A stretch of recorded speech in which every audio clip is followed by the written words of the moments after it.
Pappu believe करता है कि चाय जो होती है वो सबको पसंद होती है। क्या आप भी ऐसा बिलीव करते हैं? तो आए ना यार फिर पप्पू के ढाबे पे चाय चू पीते हैं। और सब्सक्राइब करना नहीं भूलना आपने ड्रामा सेंट्रल को। ओ जी, ये जो मुंडे कुंडे कुड़ियाँ शुड़ियाँ आजकल की इतनी तेज तेज ऐसे करके पता नहीं किस तरह हाथ चला लेते हैं स्मार्टफोन पे।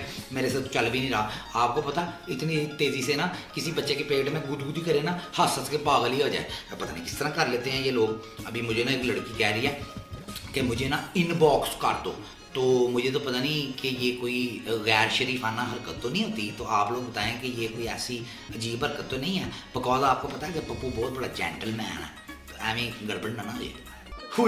उसे मेरी तस्वीर पसंद आ गई है। हाँ अभी भी भेजी है। वो लिखती है कि बड़े ही प्यारे नैन नक्श हैं, बड़े स्मार्ट हो, इतने खूबसूरत हो, हैंडसम हो। थैंक यू जानू। लिखती है कि तुम्हें हुमायूं सईद की तस्वीर ही मिली थी भेजने के लिए फिटे मुंह। इसे पता है हुमायूं सईद का?